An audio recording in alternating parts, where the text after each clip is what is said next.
I'm watching it. I was watching the intro. I don't know if anyone's confused. This is not Jay Walker. This is executive producer of Magnum Pro, Logan Davis, joining me, your favorite Val Pancakes, on the stack tonight. So thank you for joining me, Logan. Absolutely. I know people cliche say this all the time, but I'm legit happy to be here. We haven't seen each other in a while, so I mean, Right? I'll say, I mean, I've known you seven and a half years now. So, I mean, when we go a few months without seeing each other like we have, it's like, okay, even if it's virtual. Right? Especially because we got used to seeing each other like once a month. Exactly. And it's like, oh, All right. starting off hot with a raid. Let me see who raided us. Complete DOAK. Thank you so much for the raid. Appreciate all of you being here. Please be sure to follow us so that you can catch more of me talking with wrestling people like this wrestling person, Logan Davis. I'm not a wrestler. Let's preface that. I wouldn't survive. No. You're a wrestling person. And that's okay. You're a wrestling personality, one could say. Yeah. So everyone follow Logan on do you Twitch? No. Do I Twitch? Yes. I just actually I thought you kind of did. It's a FCP live video. All just one, but I'm probably going to change that soon. But for now, FCP live video. FCP live video. On Twitch, yeah. And follow Magnum Wrestling, Magnum Pro Wrestling. How are we doing this now? It's Magnum Wrestling. Yep. They're on Twitch too. Magnum Wrestling. I know that's gonna like start beefing up with content again here soon. So definitely follow them. See, follow all of that. Follow the Bald Monkeys where you're at right now. You can follow me if you want. Sometimes I stream random weird stuff, and that's just Val Pancakes. Follow all of us on Twitch. We appreciate you, Twitchers. Yeah, we're all very different people doing different things besides this. So please. Right now, I'm just trying to play Party Hard. If you've played that game, it's ridiculous. And I'm trying to beat it, and I'm failing miserably. So when I do play, it's very random games. I've only played one game. That's Party Hard. I'm terrible at it. Follow Logan to watch him fail at Party Hard. Yeah, it's a game about murdering people. So it's okay. So the plot there truly isn't enough games about murdering people. Well, I mean, the plot is literally about a guy who got interrupted sleeping, and he goes around to parties and kills people, and you try not to get caught. It's all 8-bit. It's ridiculous, but fun. So that sounds like a good time. It is. It sounds like a real stress reliever. Yeah, I mean, sure.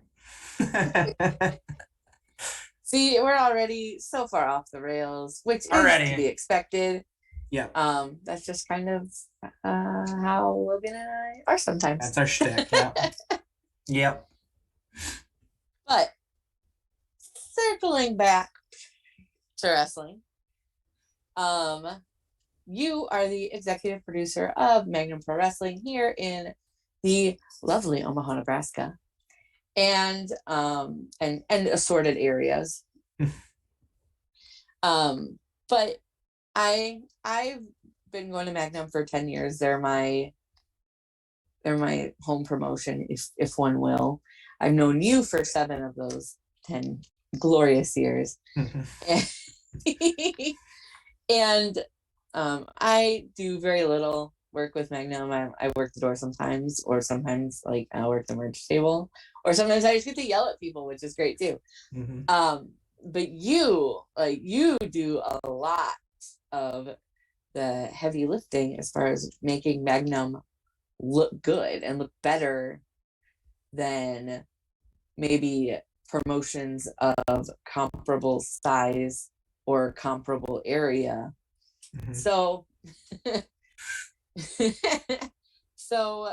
as the executive producer of Magnum, what is your vision as far as production strategy?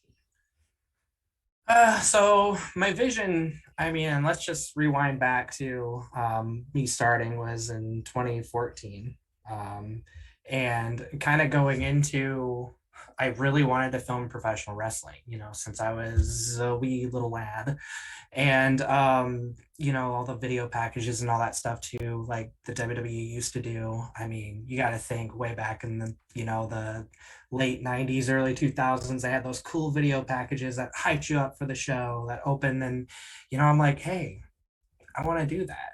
So I basically decided to reach out to Magnum Pro. I kind of looked up independent wrestling in the area, and so I I had, okay, so this was like a long shot, like if Jason Strife, he probably gets like a ton of messages like, hey, I want to help or whatever. And it's like, okay, I got to set myself apart from the pack because, I definitely know what I'm doing. I've been in video production like professionally for about 3 years when I reached out to him. And the best thing I had to do to show him like what I could do is I did some interviews at WrestleMania Access the year prior, and I sent him this video, and lo and behold, that's kind of what caught his attention. He's like, oh, this guy's legit, because like one of them's an interview with AJ Lee, and I'm just like, all right, so I got your attention now. And then like first show, like I just was pretty much holding a camera, and we had at the time Drew McIntyre was on that show. That was your first show? That was, yep, Magnum Gets Its Wings 2014. So I started talking in August 2014. September 2014 is when I started, but we had Drew McIntyre on that show. Trevor Murdoch was on that show. Stevie Richards was on that show. I mean, it was huge for Magnum Pro. And I mean, it was busting at the seams in that venue too. Like there were so many people there. And I'm like, I mean, I was just lit up because, this is what I dreamed about doing. And I just pretty much held a camera that time. And then we go the next month, I kind of started showing Strife these samples of what I can do and the visions that I had, packages, entrance videos, stuff that Magnum didn't have at the time. And one of my philosophies in production in general is to have the fans have an experience rather than just go see a show. I want them to have like a fully immersive experience, whether be the video packages, be cool entrance videos, be promos that pop on the screen during the show, like you're going to like one of the big shows that are around nowadays. I wanted to bring that sort of flavor because that's what I do. I think big when it comes to that stuff, so I definitely approach it in the I'm not going to just do what anybody can do. I'm going to use my potential to the fullest and give people that big league experience in a small town feel. So, and not to like put words or whatever, but like at the time back then, especially here, nobody was doing those things. mm-hmm. Like nobody was doing entrance videos, nobody was doing like segments, like filmed segments or promos. Like nobody here was doing that. There was none of that. Mm-hmm. Like you were lucky if you had like entrance music and lights. Like so like for you to go and say no, I want to help Magnum look like TV wrestling, right? Because it's definitely got more of a TV wrestling feel. And now indies are doing that all the time. Yep. Like that's kind of standard fare to have, an entrance video if you have a place to put it, if you have like a screen or whatever, or to have promos. But at that time, especially not here, there really wasn't any of that. And I mean, I worked to the bone too. I was insane. I would have shows edited within 24 hours too afterwards. And I set this terrible precedence for myself. I'm like, after about like a year of doing that, I'm like, all right, we're going to take our time. I can't just be like editing these shows. And nobody asked me to. That's just how excited I was, like, and I got kind of scolded by Strife quite a bit. Like Jason Strife is the owner of Magnum Pro, for those who don't know. And he was just like, dude, I mean, you don't have to go this hard, but I appreciate it. And I'm like, well, I love what I'm doing. It's so much fun. We'd have a show, and by that night we'd have like an after show filmed and edited and stuff. So if you didn't see the show, like you could watch the interviews with, you know, like staff that we had at the time, promos and stuff. So if you missed it, you were caught up that night. You knew the results. You knew going into the next show what could possibly happen. It's basically selling that ticket to the next show was like a big philosophy too. So that was back in 2014, 15, whatever. Just to kind of detail your timeline, especially with professional wrestling in the local Omaha area. And then we'll take a little detour down to Florida at some point here. Sure. And then we'll come back. All right. So you were working with Magnum. How long did you work with Magnum before you took a break from Magnum? And what did you do during your breaks from Magnum? Okay, I see where we're leading with this one. So, yes. Well, it's kind of funny because the detour to Florida is in the middle of all that, but we'll get to that later. So 2014 to 2018 is basically every single show that Magnum had, I was there, you know, putting it together. What's the role of the executive producer? I was putting entrance videos together, I was filming segments. I had a camera crew, basically writing these, you know, these segments to like make everything interesting, doing social media promotion. It was just like go for 4 straight years. And then I took the detour to Florida in 2018 for a few months. And then I came back here, and I kind of had like this grander scheme of things. An old friend of mine, he had a promotion that he did one show with, and I'm like, well, why don't we revisit that? You know, I was just like, kind of want to do all the things. You know, I did Magnum for a while, and so I'm like, why not be a promoter? So I did this promotion that had 3 shows under my belt, and that's a whole nother story on why I didn't fail, or why I didn't go further, but we'll blame COVID. We'll say that for now. But Now This Is Wrestling was a promotion that I started, and we had a Now TV taping in the middle of Nebraska, Fremont, Nebraska. And then we had 2 big shows. We had, why can't I think of it? Now, come on, help me. I can't even think of my own shows. What was the first show back? I know. No, hold on. I'm gonna check. It's on IWTV, right? Yes. It's Inception was their first show. Phase 2. That's what it was called. Now Phase 2. That had like a stacked card as well too. Some unmentionable people. We had Jessica Havoc was there. And she was just awesome to work with too. We kind of went big with that show to really kind of make an impact, and utilized some really big things that I hadn't tried at Magnum yet, that I learned from my time in Florida. And then shortly after that, we did Now This Is Money. And that was like the play on the money in the bank aspect. And that one was really stacked too. We had Madman Fulton, we had Jessica Havoc again.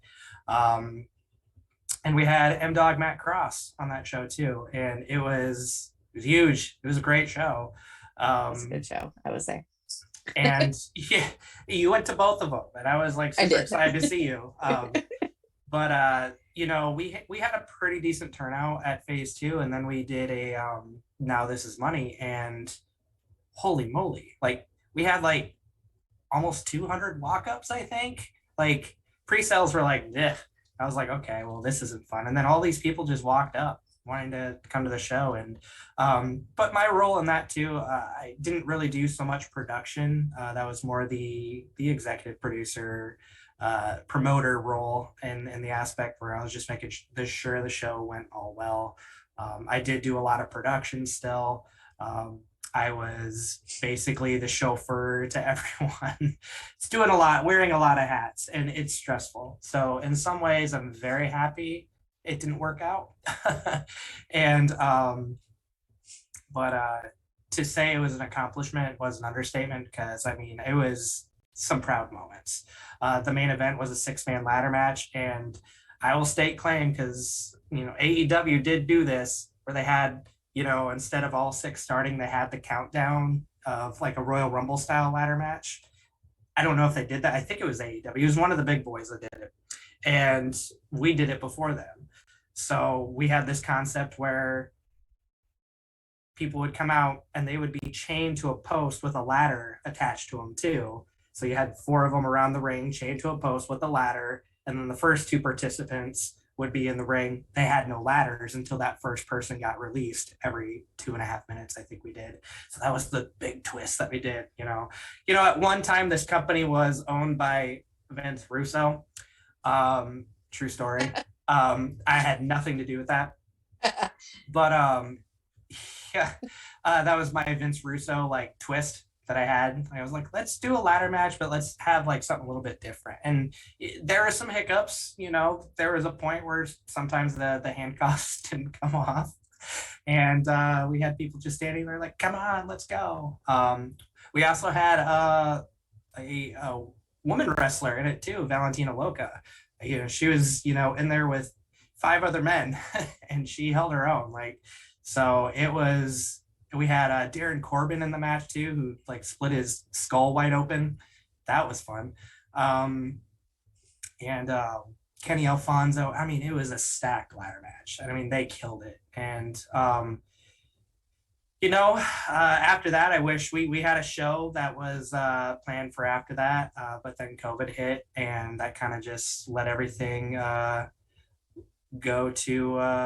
just go to bed with it. And we, like I said, it was an accomplishment. I had a great time.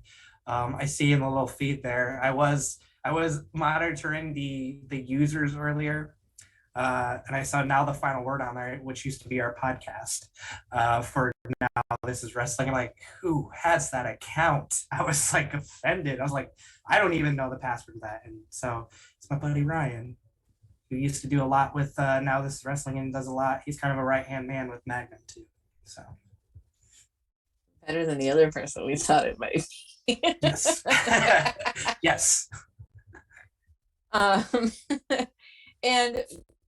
with that Now show, that was February 1st, 2020. So that was one of the last things that anybody ran before COVID. Mm-hmm. So it was just, the timing on that was just poor. Yeah. Yeah. I mean, to be fair too, like we had like over 100 pre-sales on that, like within the first 48 hours. So I mean, we were heading towards another huge show. I mean, we were making an impact. I had tickets. I was super proud of it. And we had a local band that it was going to be like a rock and wrestling show too. We had a local band that was going to be there. That's really big in the area. And I mean, with their tag on it too, like it was going to be a good show. But we even had like a lot of like names that you kind of see in the big leagues now too. Like, at one point we had like Blair Onyx on it. We had forgive me, I can't think of it. Cora Jade was, scheduled to be on it too. It's like such a weird time. It seems like it was like 10 years ago, but it was only 2 years ago. So yeah. So just weird timing. But if you get a chance and you want to watch some decently good wrestling, check out, I see that Now This Is Money is up on IWTV. Phase 2 was taken down for reasons, which I won't cover in the show, but you know the reasons. But yeah. We do have a YouTube channel. I think it's youtube.com/Now This Is Wrestling TV. Or if you just look up Now This Is Wrestling, I do have portions of Phase 2 on there as well, just like match by match. So yeah, you should check it out if you get a chance. It's good stuff. Very proud. So moving on from Now to the detour in Florida. Okay. Yeah, so, we're gonna do your history up until today. Perfect. So detour to Florida. this is like, it's up and down for me. So a big thing that I did when I first joined Magnum Pro is I was going to school at Full Sail University. You put two and two together. Full Sail has that partnership, or I don't know if they do anymore, with NXT. But back then, I was going to film school online. I wasn't in Florida at the time. And so a lot of the stuff I was doing at Magnum was also doubling as like class projects too. I was legit the only person in my class who was like, I want to do video for live event productions. Everyone else wants to be Steven Spielberg. And I'm sitting here, I'm like, I want to be a wrestling videographer. So that was a lot of fun. I didn't get a chance to, I did visit the school a couple times. I didn't really get to do anything hands-on with NXT during the first go around. But then I went to school again for public relations and at Full Sail. And this time I'm like, you know what? I'm going to go to the campus. So picked up and moved to Orlando, Florida. And with that, I had an internship with NXT, and the good NXT, right when they were like on the up and up. We had Johnny Gargano, we had so many big names there too. And so what does an intern do? Basically, I was part of the promo room. So any promos you saw on NXT from like, I think it was like May of 2018 all the way till September 2018, I took part in. And so whether it be hold a cable, whether it be, upload the stuff directly to the proprietary system WWE has, whether it be holding a camera occasionally, it was probably one of the best experiences of my life, because, that was that goal. I wanted to get there. And where the sore subject comes in it, I actually had the opportunity to actually have a job at the Performance Center based on my internship. But various, personal family reasons and everything, it didn't work out. But in the happiest of terms, like the people I got to work with, the fact that I could have said at the time, like, Triple H is my boss, like, it was so cool seeing him pull up in his big old black camper RV or whatever. And just so to dive into that, seeing backstage what was going on, like NXT, and it's kind of rough for me watching the NXT 2.0 because, I'm so far distanced from that. Like, I don't know what the environment is and how the vibe is, and I don't hear good things about the new NXT. But back then, it was really cool to see how much of a family it was. And, seeing Triple H in action, there's times where we'd have everything set up and I would just go into the arena and I would just sit and admire. I would see Triple H just kind of directing traffic, talking with people. He would pull people to the side constantly. Like, the dude just seemed like a legit good guy all around. I mean, he would talk to us occasionally, pass by, shake our hands, thank us. One of my favorite wrestlers growing up is Shawn Michaels. And there was one time I'm back from lunch and I'm setting up basically readjusting a light on one of the backstage trusses. And so I'm like fiddling with like the cord because it was loose. And Shawn Michaels just pops right in, looks around the promo room, looks at me, and he's like, "How's it going, young man?" I don't get starstruck. In that moment, I kind of got starstruck. I'm like, "I'm doing well. Just fixing a light." He's like, "Good luck."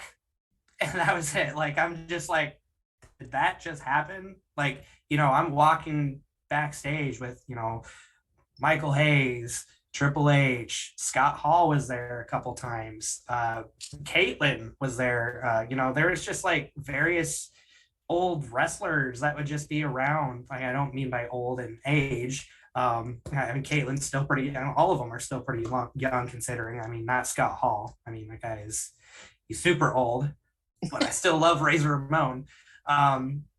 But just seeing them do everything they were doing. I mean, it was just a dream come true. I soaked in so much in my time there. And, I always say it's like I didn't do a lot. Like I didn't wasn't like holding the camera for the promos. I wasn't directing stuff, but I was working with some of their top writers. I regarded Ryan Katz as a mentor there too. He just recently was one of the people unfortunately released in their biggest wave of releases in the WWE. But I mean, he's a good dude, and he would he just stick around and really explain what they were doing too. And then there was an old classmate of mine from when I was in film school. He actually was one of the producers there. So catching up with somebody I only knew online was really cool. We had lunch together a couple times. Another person that was really cool, and I don't know how many people like him, Mauro Ranallo. That guy would just come into our room and have lunch with us. He wouldn't even be having lunch with everyone else. He would come and sit with us, students and teachers or whatever, and have chats with us and ask us how our days were going. And knowing now like his mental health past and all that, I could see why he definitely did that. Like he's a good dude too. So I can't say enough things. Like just in the few months that I did it, I mean, I learned so much, and that's why I was so excited when I came back to start utilizing all that. There's personal things that happened. I came back as director of operations at Magnum Pro for a couple months, stopped, did Now This Is Wrestling, and now I'm back at Magnum since 2019, I think. 2020. I don't know. Yeah, it would have had to have been 20. Yeah, because there was right like after. that. Because Now This Is Wrestling 2020. See, time blends. But well, the last 2 years have been barely years, so that's true. It's like 2 years going on 20. Indeed. But if I remember correctly, you were even like in the background of a couple of exciting promos. Okay. In your time with the WWE. So I was in 3 different promos, and almost 4, but you could barely see anything on the 4th one. It was like something with Nikki Cross. She was throwing cards in a fire. But one of them, I was holding a microphone, which really wasn't a microphone. It was a boom pole, the actual boom pole, not the microphone. It's the pole? Because we were running out of it, and we put like a little black, we put a little black tip. That's what she said. Sorry, I don't know like how vulgar this can get. We had a little black tip on the pole to make it look like a microphone. I'm just holding it, making it seem like a microphone. We're interviewing, I can't think of her name. Anyways, something born. It's so long ago. Anyways, she, it was just funny. I go back and laugh at that all the nothing. time. And there's people holding phones too that were clearly off. But and then the other one, this was kind of like the ongoing joke with one of our producers. He would always use it, Vanessa Bourne. Thank you. So there was a brawl between Shayna Baszler and oh man, see, this is all blending. Anyways, I'm on my phone during the whole thing. There's like a whole brawl going down, and I'm like, it's another day at WWE headquarters. Yeah, you would think as like a backstage person, you're like, oh, it's happening again. But it was it was funny because there was a lot of cool connections in that promo. We had Shayna Baszler, who's from South Dakota, and she actually worked at Magnum, and I did stuff with Midwest All Pro in South Dakota. So I worked with her a couple times prior to her signing on to the WWE. So that was really cool to, be a part of that segment with her. Ryan Katz was a part of it. My old classmate was a part of it, like people like pulling it together. And so it was just a lot of like connection. So that was really like special to me. You just see me like right at the beginning, just on my phone playing, and then just giving that like look up. And then so the next month happens, and same thing. Our producer's like, we need somebody. Hey Logan, go get on your phone again. I'm like, oh great, this is gonna look hilarious. Like everyone's gonna, who's this bald guy in the back always on his phone, and shenanigans happen. And I almost was on my phone again for, they had a whole storyline where Alistair Black got attacked and everything too. And I was almost on my phone on hidden camera footage there, but they decided to kind of make that empty and nobody was around. But initially I was just going to be walking on my phone again. So it was kind of an inside joke here. Like everyone was just, oh, that's what Logan's doing in Florida, just sitting there on his phone all the time. So it was really cool. And I mean, that just is the relationship that I had with the producers, like, and the cameraman, like great people. They would use us all the time for like backstage stuff. And so being a part of that is pretty awesome too. Like not only did we get to do production, we had little cameos too. So you're on the WWE network, or I what am. is Peacock now, I guess. Both as a fan and as an avid Angry Birds player, or whatever I said I was playing at the time. So now you're with Magnum again. Mm-hmm. You've been working with Magnum really since now quit being a thing in 2020. Mm-hmm. It feels like you never left, but nonetheless. Right. So continue. I didn't know if you had more to that. Oh, yeah, no, it's just, no, you're back at Magnum. You're back at Magnum. No. So you're back at Magnum. Mm-hmm. We're currently at Stocks and Bonds, which whatever. They're great. We love them. How do different venues, like, because, and I know that we've been at a bunch of different venues, right? Mm-hmm. Magnum's been at the Side Room and Ralston Arena. They've done Stocks and Bonds. I know that they were at Rathskeller. I know that we're going to be at Infusion. I know we're at SoCal. So how does different venues change how you do what you do? Oh man, it's always a gamble, and I'm pretty sure I'm pretty annoying to Strife because when we get to a new venue, I'm like, okay, do you have a meeting? I need to go in. What are all their like hookups? What's their Wi-Fi like? Because there was a period of time too where we were streaming the shows on Twitch, and we even had like a pay-per-view like aspect on our website as well. So I'm like, I gotta know these things. I gotta prepare. Like I can't just go in like, and that's the thing. In the WWE, obviously it's a well-oiled machine. There's so many people that can do, like a lot of time we're just standing around. Independent wrestling, it's like 2 or 3 people doing like all these things. So we don't have, like, we get there a little bit early, but we don't have nearly the amount of crew to get stuff done quickly. Usually it takes almost, from 9 to 2 or 3, 9 a.m. to 2 or 3 in the afternoon until I'm like fully set up. And that's, running cables, finding out the Wi-Fi, making sure everything's hooked up properly. So it's always a gamble. Like I said, I always have to go out there and find out, what does this venue provide? What is my spacing? What's the camera angles going to look like? Obviously, hey, where's the hard cam going to be? Does my ringside cameraman, does he have space to work around? Is he going to be like just pressed up against the ring the entire time? It's those sort of things, that my mind is racing so fast. Luckily, Stocks and Bonds has been the home for 95% of the time since I came back.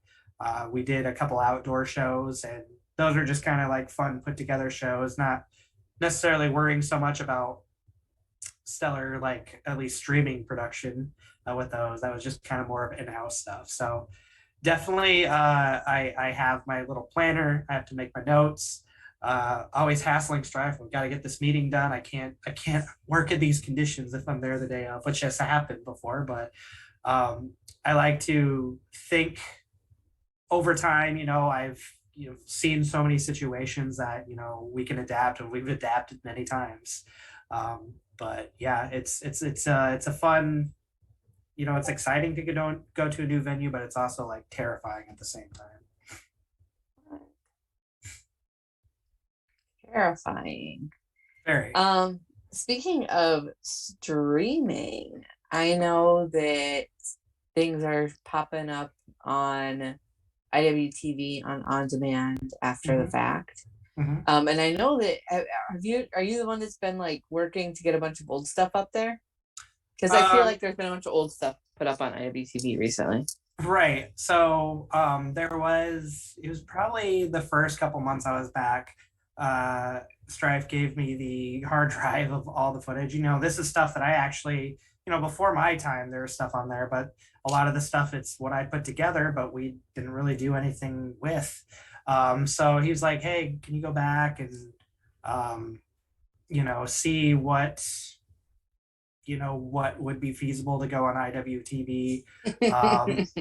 And, because, when Magnum Pro started, they're on, 11 plus years, with their anniversary show coming up that I'm sorry, I'm just laughing at the little side there with Chris Manning, photographer Chris Manning on the side staring at me. What was I talking? Oh yeah. So 10, 11 years ago was a different time. And,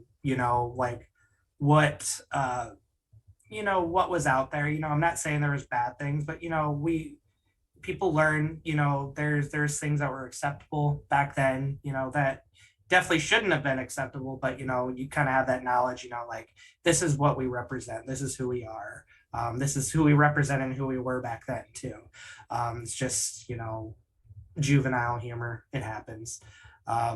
But, just to go back and look at the library and see so many great moments, because Magnum Pro has such a rich history, just picking out some great matches, picking out some of our big shows, and just basically redoing a couple things about them, like as far as graphics are concerned, making sure they were all pieced together. Because back in the day, before I was on, they would record them match by match, edit them match by match, and they would just be the weirdest file format. So I try to piece those together if I could.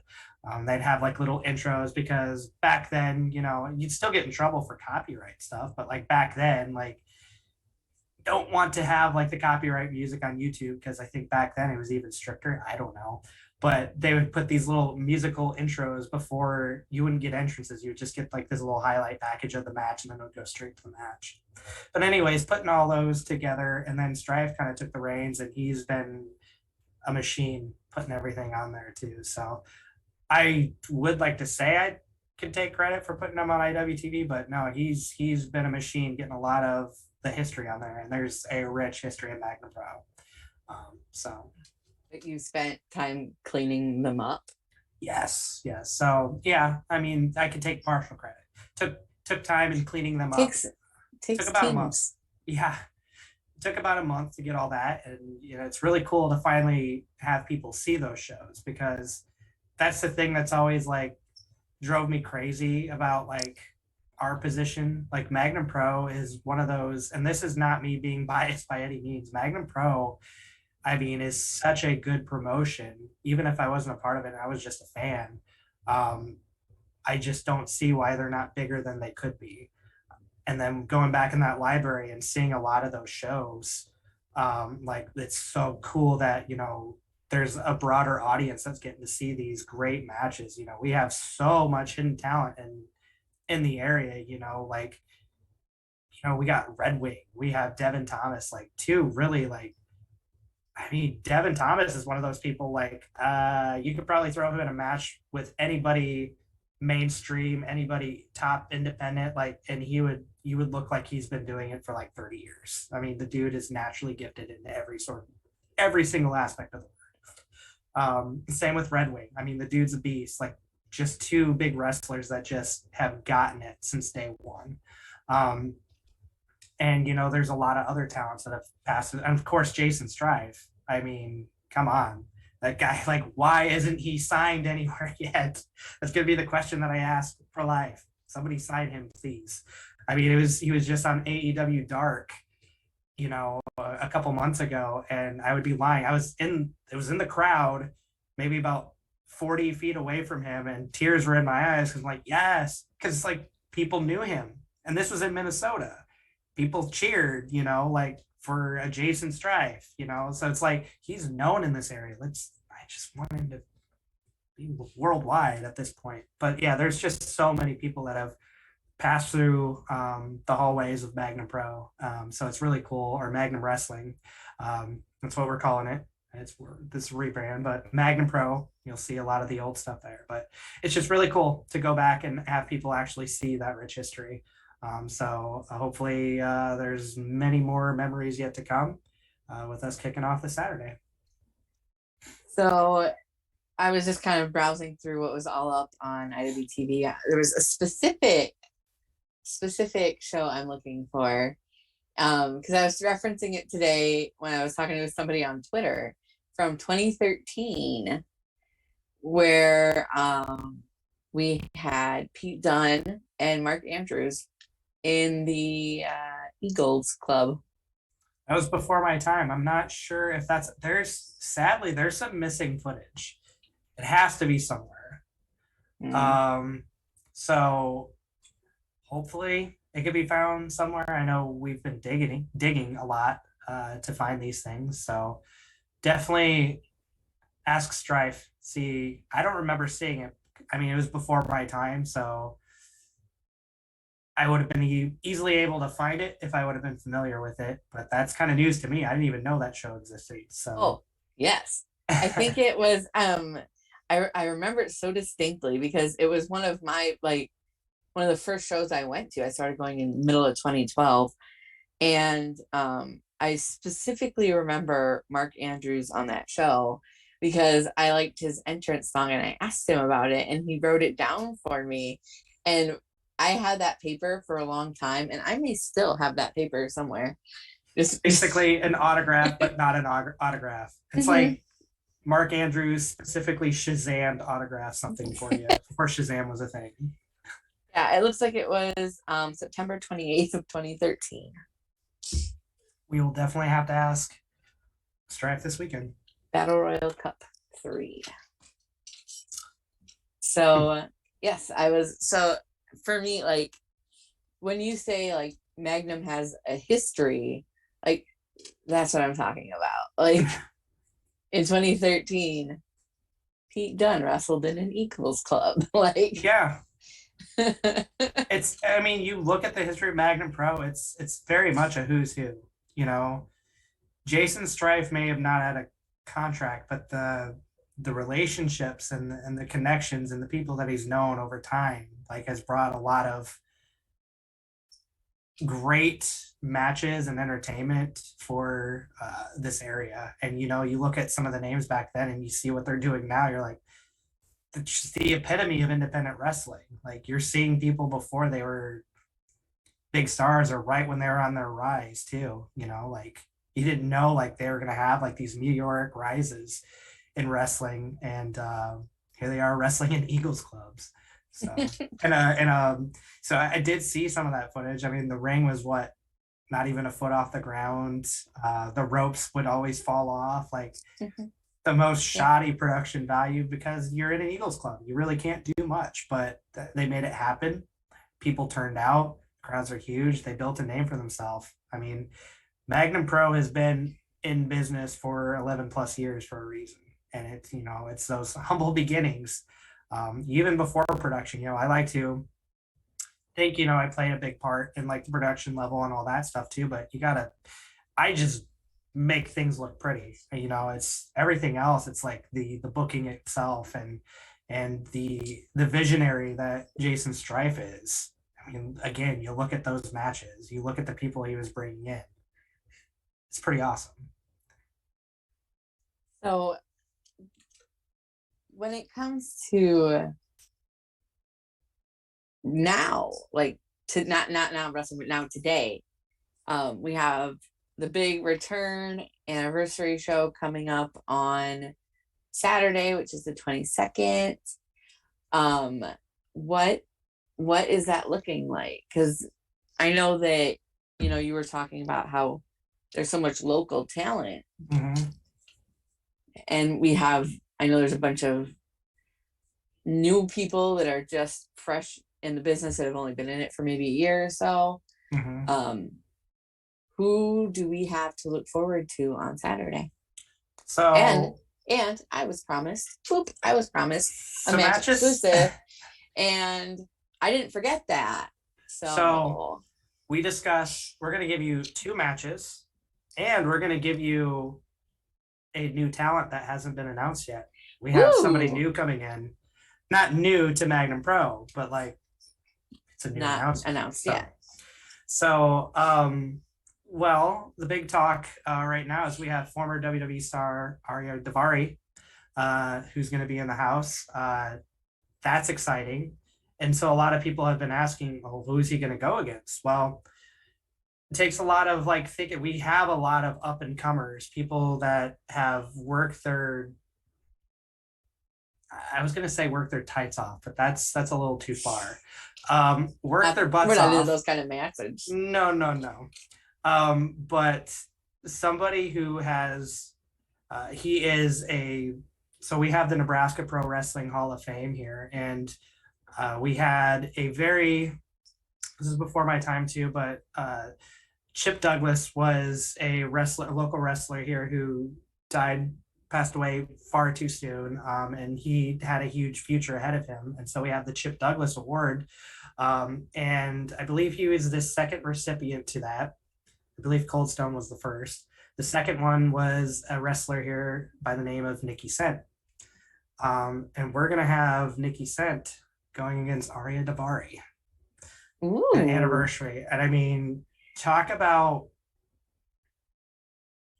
a huge opportunity for someone who has worked so hard to be where he is. And I mean, you've known Nikki for a while too, and just see the growth that he has had. He's kind of a butthead, you know, as far as like his whole shtick is he sprays Axe body spray everywhere. He's so full of himself. It's Nikki Sent, like Scent.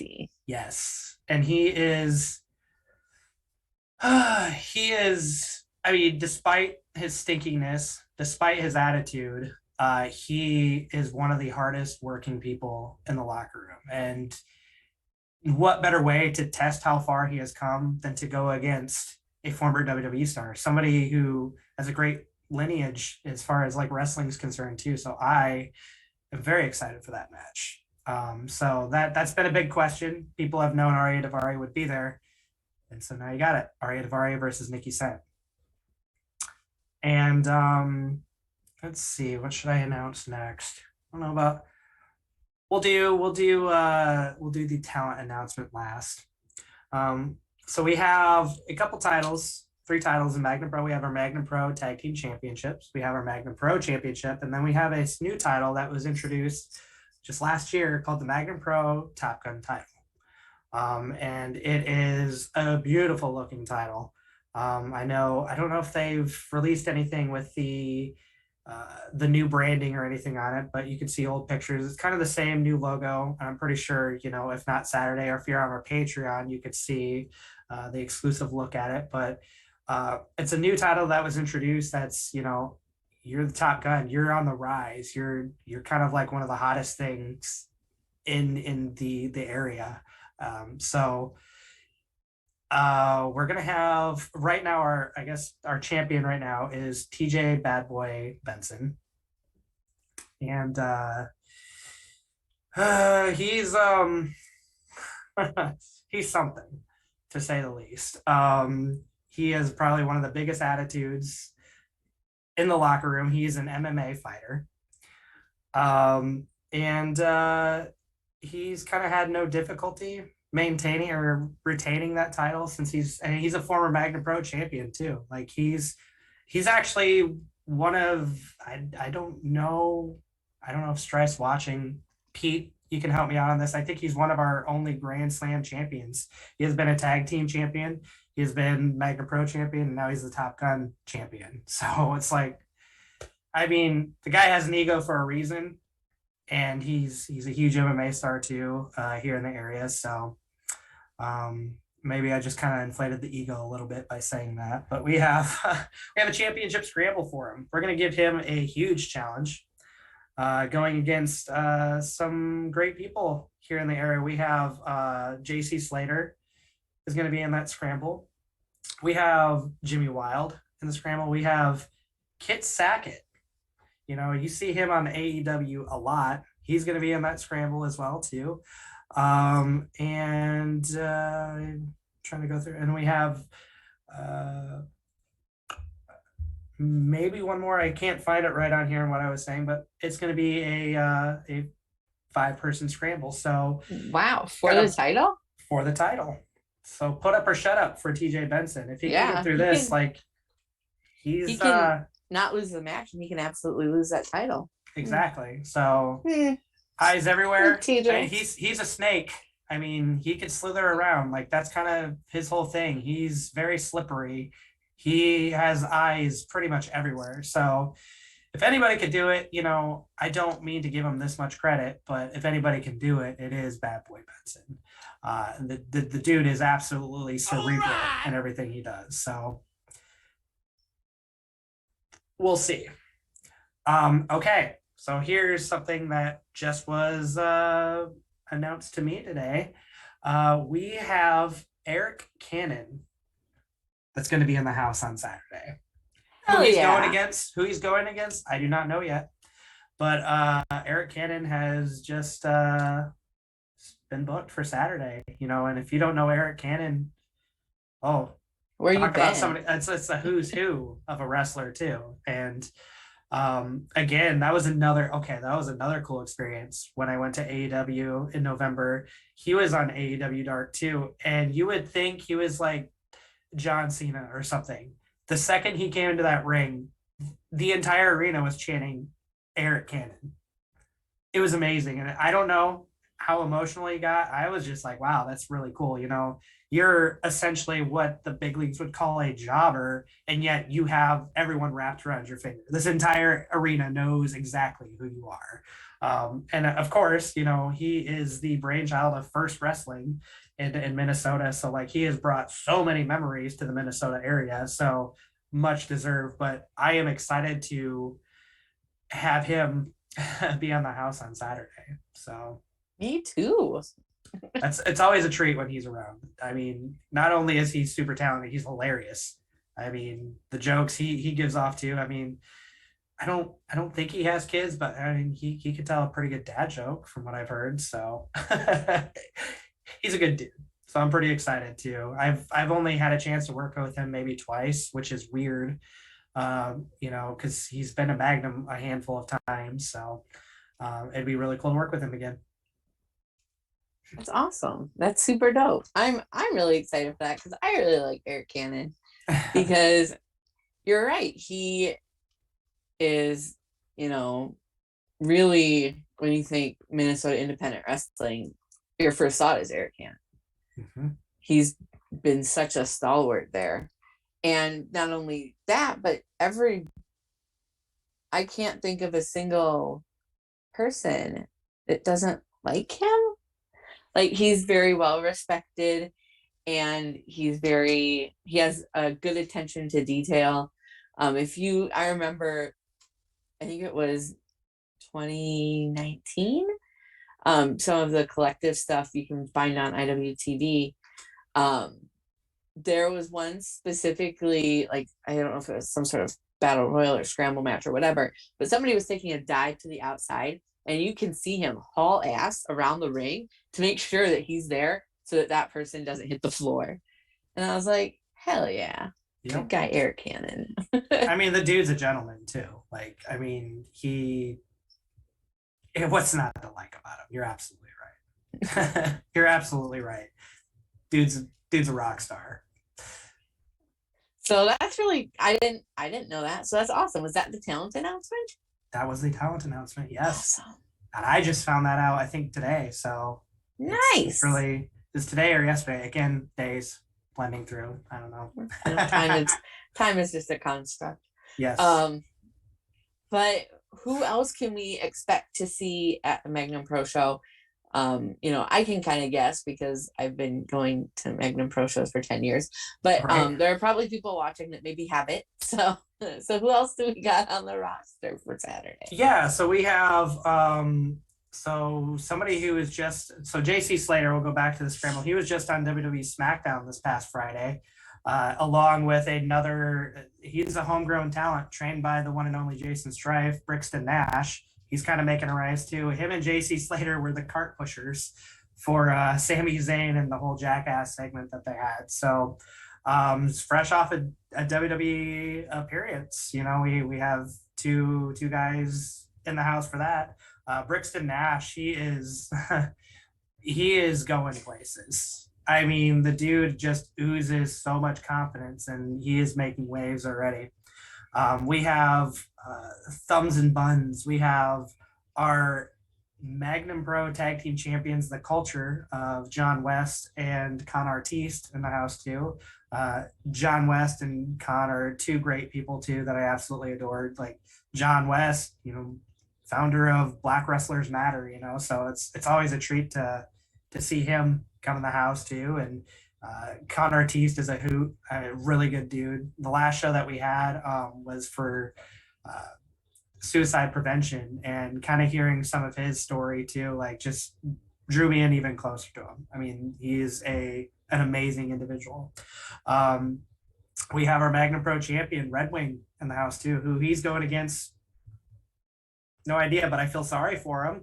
I mean, Red Wing is he is all just made of rocks and wood and just everything steel, like everything you can think of. The dude is, he's a beast. He's been a barbarian. His song used to be, he's a full-time beast. And he really is.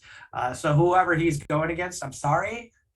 It's going to be a challenge. I don't foresee the Magnum Pro Championship going anywhere on Saturday. I'm thinking Red Wing's going to be holding that for quite some time. Yeah, we'll see what happens there.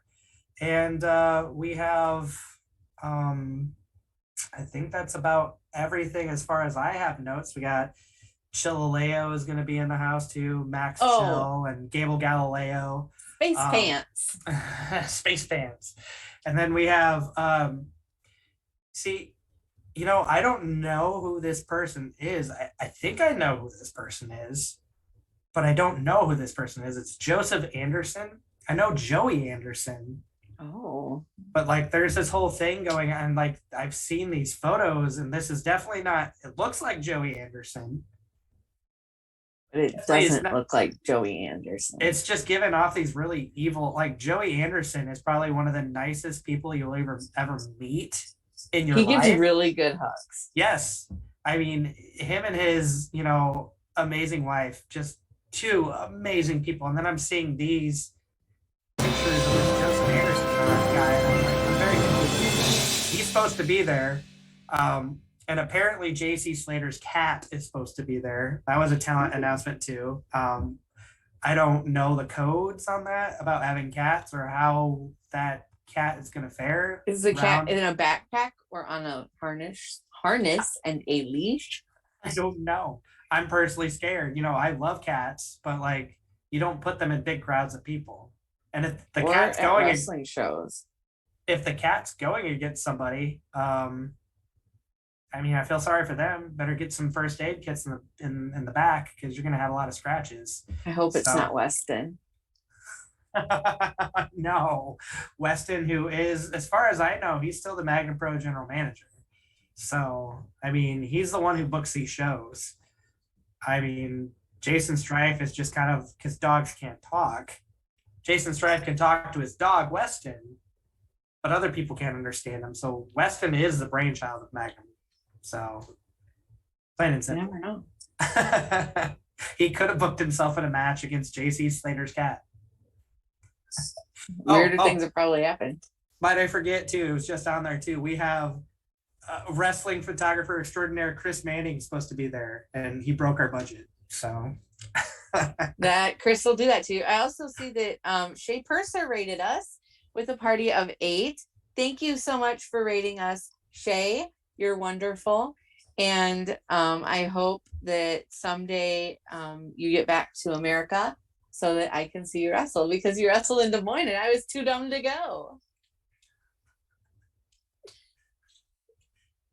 I'm lost. I'm an idiot. No, you're not. it was like right before the pandemic. It was before I started going to revolver shows, which I have fixed now, but it doesn't. It makes me mad when I think about all of the things that I missed out on because I was too stupid to do them. Well, you're not doing that anymore. As far as I see, like you're embracing so many opportunities. That's why you're at where you're at. Yep. Nobody can escape me. Everyone's my friend, whether they like it or not. So super excited. Thank you for reading this, Shay. Magnum Ryan Russo, whoever that might be,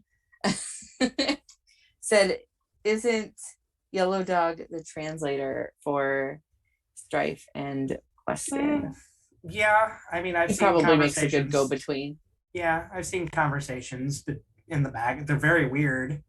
I try not to get involved. I try to stay away from Yellow Dog as much as possible because he has bitten me a couple times. I've learned to just come with treats, you know, and be like, okay, you know, here you are. This is where you're wrestling. This is who you're wrestling. Okay, bye. And then I just run away. So yes, he's definitely the translator and Magnum Ryan Russo. I'll just say I love you, buddy. It's our commentator, Aww. One of our commentators. I love you too, Ryan. Not to jump on what you were saying, but I also love Ryan. Don't jump on Ryan. He doesn't appreciate that. He's you married. Don't know that. He's married. I know he's like that. So I mean, I'll jump on him. We could both jump on him, but I'm sure we'll make his wife jealous. Well, not really. She's a sweetheart. She's a sweetheart. So, talked a lot about Magnum, what you've done in wrestling. Let's talk about Logan the man. Okay.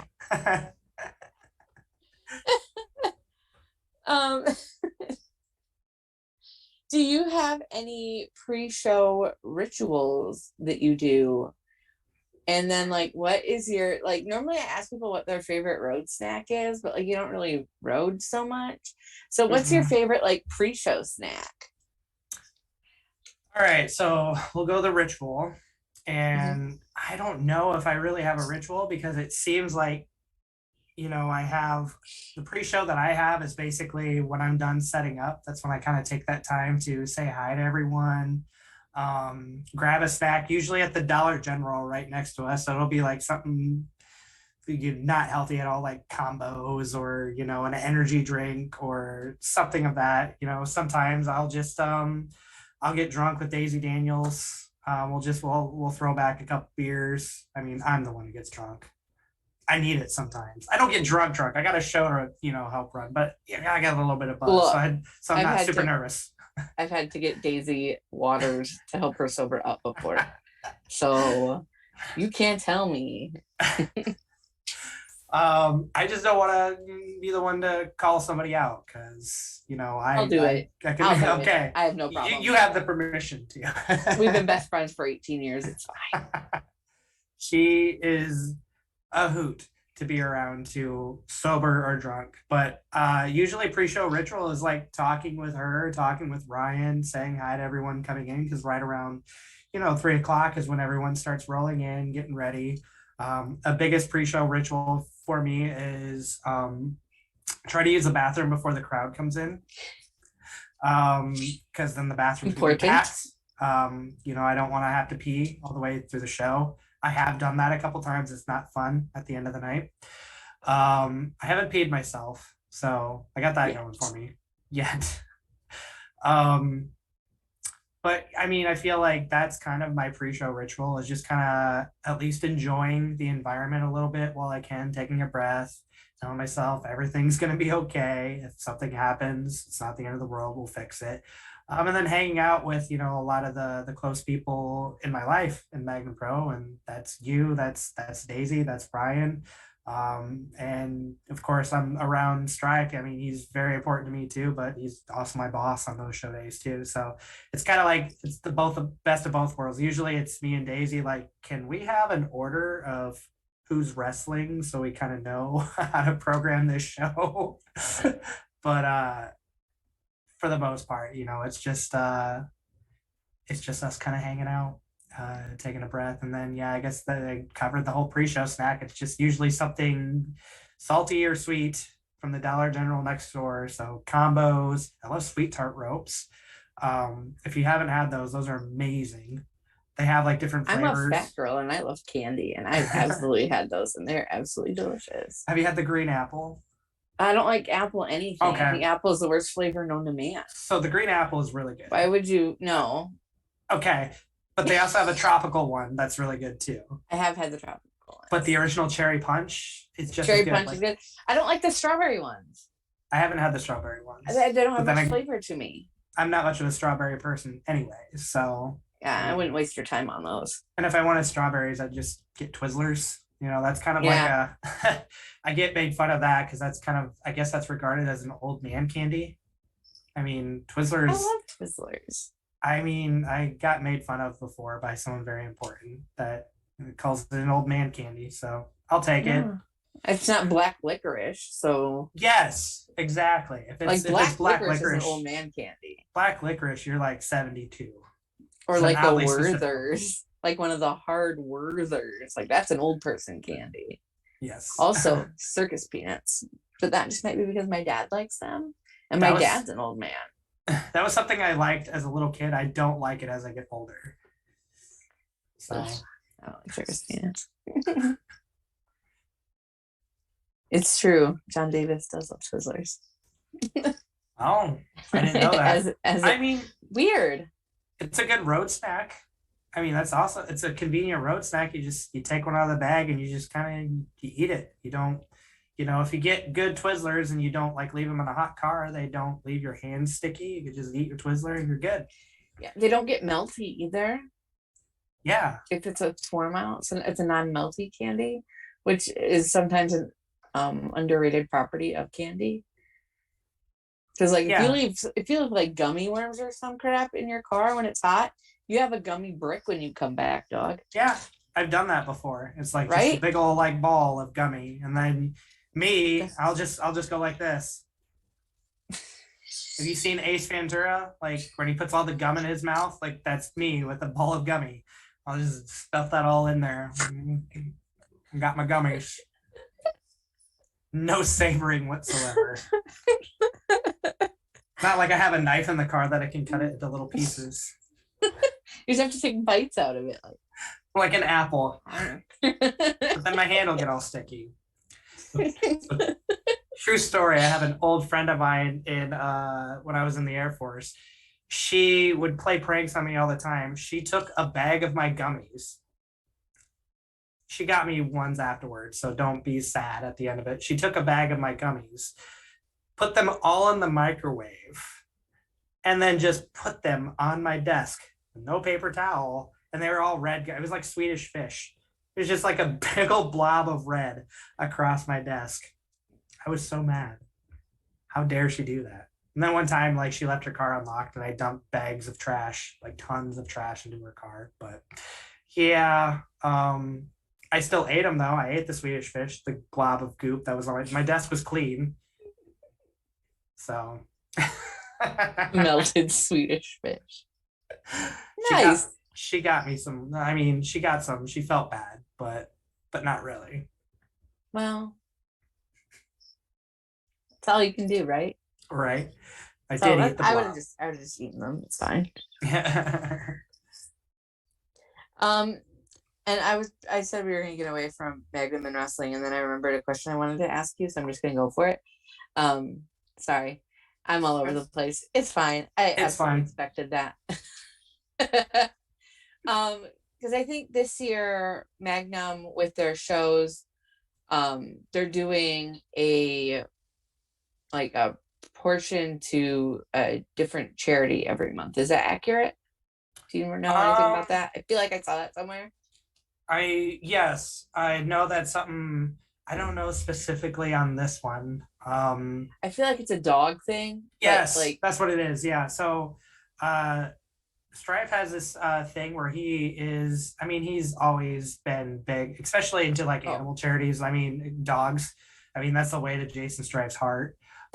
his dogs. It's his wiener dog. It's his wiener dog, and dogs in general. I've been on road trips with him before, and there will be a dog, and he'll, oh my god, and like, he'll want to run over there and pet it, and he'll like start talking in the highest pitched voice you've ever heard a grown man do. It's hilarious, but like he's always been very charitable in the community, and something that's kind of been brought up too is just kind of getting ourselves out there more, possibly even doing more hands-on stuff with charities. I've always been the advocate of like going to a children's hospital and having like wrestlers read and that sort of stuff too. But I know like one of his big visions this year is to give back to the community, select a charity. I think we're still doing like outright charity or fundraisers and those sort of shows, but each show will have its own like portion that it's going to somewhere. So I don't know off the top of my head. That's something, to be honest, we kind of took a break for a reason. So I haven't been caught up to almost everything. He's still been a machine. So I'm sure it is on our Facebook, social media somewhere too. I don't know if Pete's still around, if he knows. Pete's kind of like the resident know-it-all when it comes to Magnum Pro, or even Ryan. So Pete, Ryan, peep up. Yes. Help me out. So that was just another thing I wanted to highlight, because I know that like that's something like that's really cool to me, that Magnum is not just worried about Magnum, but other things That's something Pete just put it in the chat there. Thanks, Pete. So it's amazing. Like, Strife, he has a really, really good heart. And he does this. I mean, anybody who's in wrestling, what? Don't let it out too much. Like, yeah. Right? No, I mean, he's quite honestly like a brother to me. We had our dark period at one time, and that's never happening again. But just knowing like anybody who's in professional wrestling, you do it for like the love of it, and he has put so much heart and soul in this, and he definitely gets that. He's a part of the community. Not everyone loves wrestling, but there's a good portion of really good wrestling community here too, and it's like, well, let's use that advantage of our wrestling community to bring knowledge to other things in the area. Like previous fundraisers we've done is like Bags of Fun of Omaha, and that's like it's a charity that puts together bags of toys for kids that are either, I think they have like they're in the hospital, or I don't know if it's like homeless, anything like that, but like they put together these really big bags of toys for kids. We've donated to that before. Countless, the animal shelters are a big thing too. We've done Make-A-Wish. We've done so many things. So didn't we do a bunch? I don't remember the majority. It was something with MS. Yes, we have done MS too. There's just so many. I mean, on a normal schedule, even before Strife's vision of wanting to like give a little bit to like a charity, each show we at least had once a quarter. So there's been countless charities that we've had fundraisers for, and they're usually really sizable like checks and stuff too, and that's awesome. And it's not like one of those things we do it like for PR, because like I bet you like any amount, if like I wanted to take a picture of Strife at any of these places, I think the only picture that we can really have of him giving like any amount of money for is for one of the animal shelters here, because I mean the dude loves animals, so he's just all happy. I get the brightest smile from him. I wasn't there when he did that, but like it's not about the PR. It's not about anything like that. It's just basically the heart and the knowledge of the community that that Stripe has, and it's what really sets apart Magnum, at least big time here in the local area. Yes, indeed. Apparently, it is this month is the Good Life Bulldog Rescue. So, dogs. Go fig. Stripe dogs? Never. No, never. So when you are you've done a lot. You've been in production, you've worked as an intern with NXT, you've run your own promotion for a while, you're back here with Magnum. You've done a lot within the last 8 years or so as far as wrestling is concerned. Like, what do you see in your future with wrestling, locally or beyond that, or whatever you want to do? So I feel like at this point in time, with the amount of stuff that I've been able to do in wrestling, it's been a beautiful story. I mean, just the stuff, I feel like, my time in NXT was amazing, but the stuff I've been able to do on that local level has been just as, if not higher than a lot of the experiences at NXT. And I think at this point in time, I guess you would put it in like the getting older aspect. I'm a very creative person by fault. Like, I not only have done, wrestling too. I worked with Disney, still work for Disney, like with football games. Um, I've worked for Discovery Channel, like so many different things. And I kind of want to start looking at doing a lot of those things again. And my big goal for 2022 is to basically find somebody who kind of has that hunger that I once did when I first came into wrestling. And we have actually someone joining the crew on Saturday that I'm excited to meet and work with. Yes, so he doesn't know what he's in for. But to find someone to pass that knowledge on and start paying it forward, because it's sad to think about, and who knows how much longer I could do this. I've had a lot of life changes recently too, and kind of readjusting a lot of my priorities. Magnum was my, that's my ride or die. Like, once I'm done with like Magnum, whenever that may be, it's kind of like that's where I hang the hat with wrestling. And I still will be there in any way that I can, regardless, of what my future may hold. But I think, the big goal is to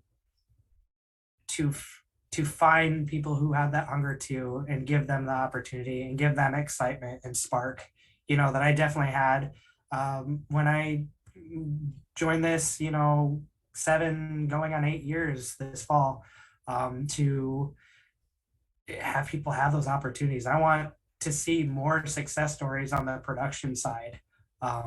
We've had some pretty cool stories here in the Midwest as far as talent's concerned. It'd be really cool to see some opportunities go to the production side again too. I am definitely proud in the fact that I am, as far as I know, as far as wrestling's concerned, the only one who has made it to that level in the production realm with wrestling. But I want to see a lot more stories, and I want to pass on that knowledge and excitement. So that's kind of where I see my future right now, is that pay it forward aspect. Find some new blood, get them excited, get some fresh new looks. I've seen some of the stuff that this guy can do, and I think with the repetition and getting like melted into the family here, like it's going to be great. So I want to see more of that. I'm becoming an old man, especially in the production. It's tiring. It really is when it comes to production. I mean, you've seen me on show days. I give all of me. I'm so sore by the end of the day, which I started going to a chiropractor now, because there's been days at wrestling shows where I couldn't move my back the day after, because I'm on my feet from like 7 or 8 in the morning until like 1 or 2 in the morning.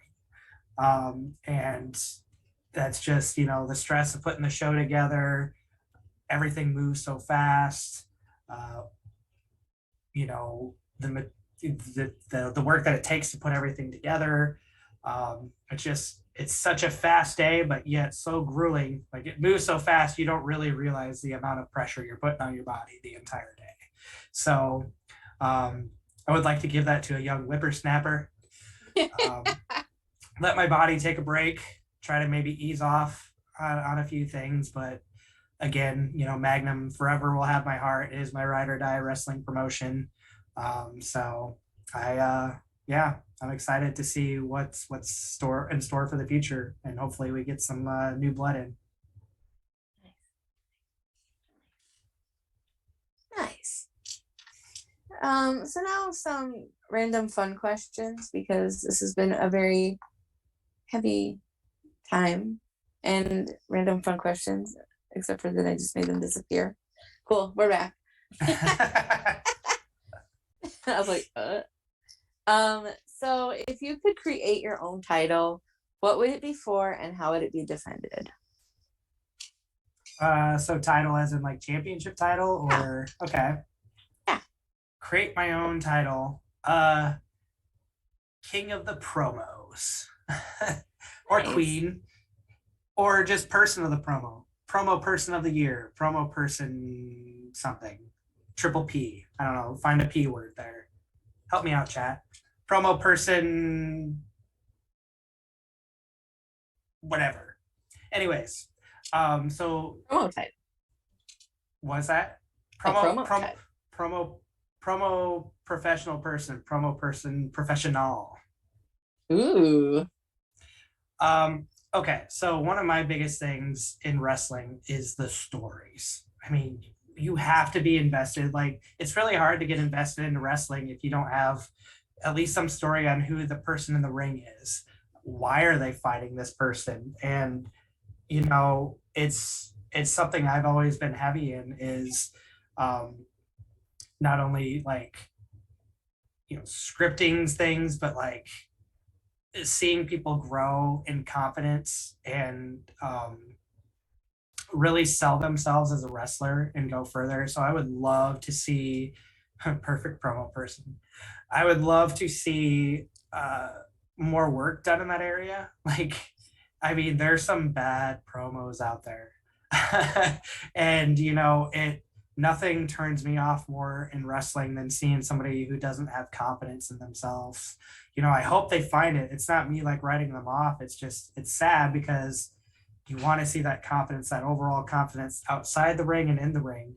I want to care about you well before you get into the ropes or you walk through the ropes. So, and being that's something that I did heavily in NXT, it's like, I appreciate the art form of it. It's something I always love taking time to work with people on, finding their voice, finding the right words to say, having that confidence, being that creative person. I feel like I have like eyes that see things that most people don't see in themselves. Like I might see this little quirk, I'm like, let's capitalize on that. Or I might see this personality type, I'm like, let's capitalize on that. And they're like, really? You think, you know, that like I have that? I'm like, absolutely. You know, kind of giving that confidence and them finding that voice. And I always appreciate, you know, afterwards, you know, the thanks I get from, you know, the people that I've gotten to work with, the people I've gotten to spend time with, and seeing them grow over time too. And having that confidence in people that come up to me and want my help in that. So I would definitely love to see a title in that to, you know, when you see this person, you know, you're going to get a story, like, you know, a Jake the Snake story, something mysterious, or a Macho Man, you know, those sort of things that some of them don't make sense, but you're engaged. You know what, you know, you take them serious as a wrestler. And it's funny, you look at like, you know, someone like Bray Wyatt, he would get a perfect promo person. He never really had much winning. You know, his promos didn't mean much because, you know, he would always lose. But at the end of the day, when he cut a promo, you paid attention. Like, he made waves. People loved him because he knew how to speak. And it's the same, like one of my other favorite wrestlers is Jake the Snake. You know, was he a champion? No. but man, you took him seriously. He was always a threat when he was in the ring. It's because he knew how to talk. He knew how to make you believe in him as a wrestler. Therefore, you knew whoever he was going against, that could be the night that he beats, this fan favorite, this top baby face, this, up on the rise person. So, yeah, perfect promo person. There we go. That's my title. Oh, yeah. What wrestling word do you use most outside of wrestling? Mm-hmm. So I'm one of those people. I don't like use wrestling lingo because people look at me like I'm crazy. Let's see, promo, maybe. It's like always let's cut a promo. I have actually said that at work before. So I do go fig. I do video production for a full-time job too. And there's one time with our CEO, I'm like, all right, we're gonna cut a promo on this. You're not a wrestler. So it probably That's not what this is. So that's promo. Definitely promo is the word that I use a lot. But like, the kayfabes or that sort of stuff. Yeah. Might use a wrestling move like, oh, he got suplexed or body slammed, but when it comes to the insider logo, promo, which is really not even an insider term. So it's more of a marketing term. Fair enough. Do you have any good between either NXT or your illustrious career with Magnum or your time running your own promotion? Do you have any like really good stories, like something really just like funny or exciting or like off the wall? So I think so those who don't know Madman Fulton, the dude is a giant. The dude is a beast. He's so tall. But he's probably one of the nicest people ever. So the funny story with all this is it's the morning of Now This Is Money. And he was flying in from Ohio. He had a connecting flight because in Omaha, you can't just fly straight to Omaha. You have to go to you got to go to Cleveland to Atlanta, Georgia, then from Atlanta to Omaha. So way out of the way. So he texts me in the morning. He's like, my flight's still grounded. And it was like an hour over. And he's just like, I don't know if I'm going to make it. And I'm like, well, that's okay. I'm a very forgiving person. And, I always say, there's a plan B, plan C. You can't really, if it's out of your control, you just roll with the punches and you work with something. So I'm like, if just keep me posted if you make it, it'll be fine. If not, we'll get you on the next show. Like this is not a worry at all. I also know being a 7-foot person too, like it's funny because 2 weeks prior he actually broke a chair on an airplane because he was so big. That was the whole thing. But I kind of gave that joke as like, you didn't break a chair, did you? And that's why you're grounded. He's like, oh no, brother, no, that didn't happen. So I'm just thinking in my head, like, okay, how are we gonna cover? My, business partner at the time, and he immediately freaked out. I'm like, dude, it's okay. We can figure this out. It'll be fine. And then he texts me maybe about 2.5 hours later, completely out of breath. And he's like, hi, made it to the plane. I'll be there, brother. I was like, good. He's like, I ran like across the Atlanta airport with my suitcase under my arm, hoofing it to get to the gate. I'll be there for you, brother. Thank you for understanding. I'm like, dude, it's fine. But like the fact that he called me under like out of breath and all that. And then he was super apologetic when he came here. I'm like, you're here. Like it all worked out, man. So one of the nicest guys. And I'll always remember that moment too. And the dude can eat. We went to a local burger place afterwards. He ate like a triple stack burger.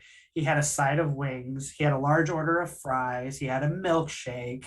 He was about to order a couple pieces of pie, but they're like, our kitchen's closed. And he's like, oh, I didn't eat it anyways. But then, we got cookies afterwards. So, I mean, the dude had like 5,000 calories in one sitting and didn't look like it. The dude's, again, 7-foot beast. So, yeah, that's one of my funniest, I guess, like wrestler stories per se. And I guess in the production realm, I don't know. I can't be, some days I'm not a nice guy at production. I'm just like so serious about the show that sometimes like the funniest things can happen and I can't remember them at all. So I think in the production realm, there's not a lot of funny stories that I could think off the top of my head. It's usually like the after parties.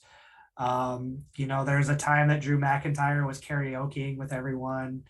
Everyone was buying him shots. And I think he had like 332 shots. I don't know. I'm throwing out a number. And he was just fine.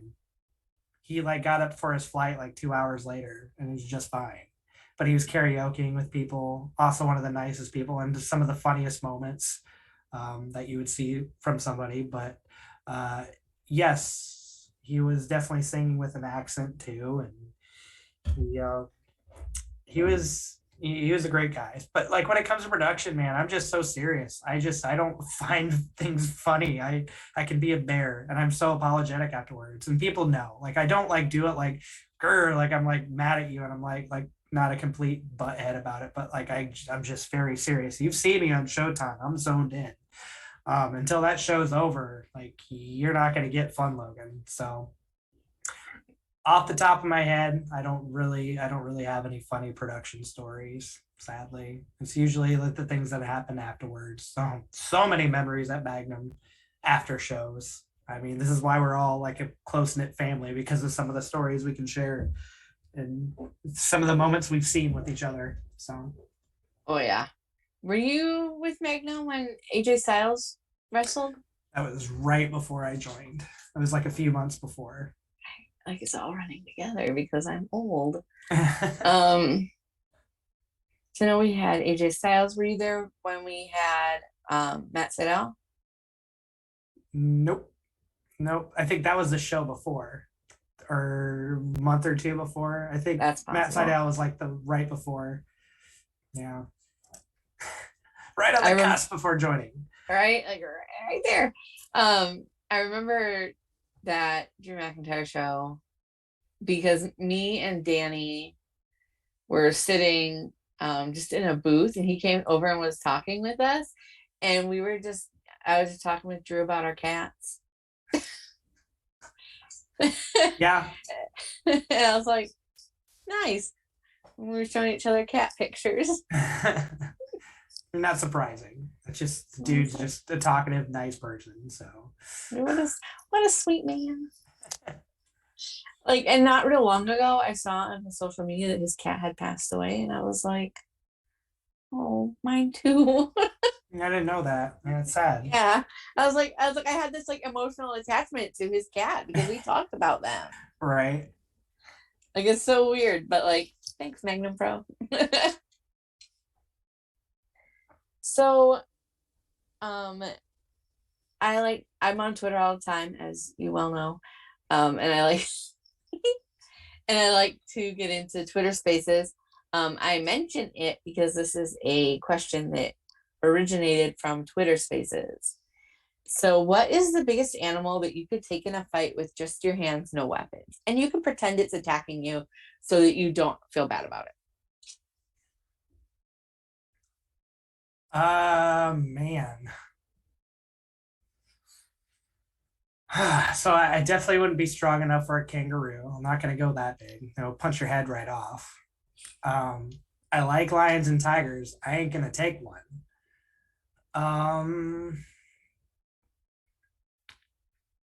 Maybe a I don't want to go one-on-one with an animal. What kind of question is this? Like, I would feel so bad it's attacking you. It's attacking you. So it's life or death situation. I would even still feel bad. Yes, like, it's coming at you. It's trying to kill you. I mean, it has ill intent, Logan. You are the animal, brother. Oh man, I would say probably Coyote, fox. I'm not that strong of a person. I mean, I can lift things well. That's not going to really help me in a fight, other if I'm trying to body slam them. But if they're like everywhere, then I'm not going to get you up to like slam you down. I'm not fast, but I'm not slow either. So it's not necessarily like I have speed to like, do a speed punch or something like that. Like won't be like anime style, like towards like a horse or elephant or anything like that. Um, yeah, I would probably go like a fox or a coyote.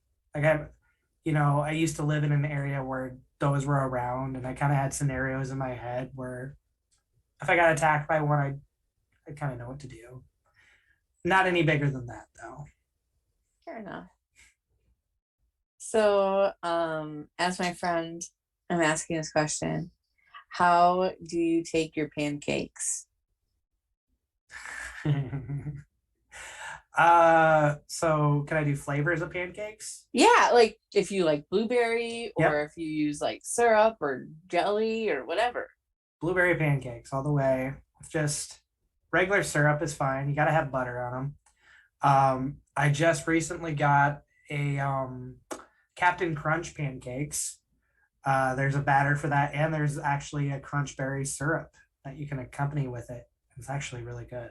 I suggest it. Sold at all your local grocers that I know are around your area. So if you find What them, would give you that impression?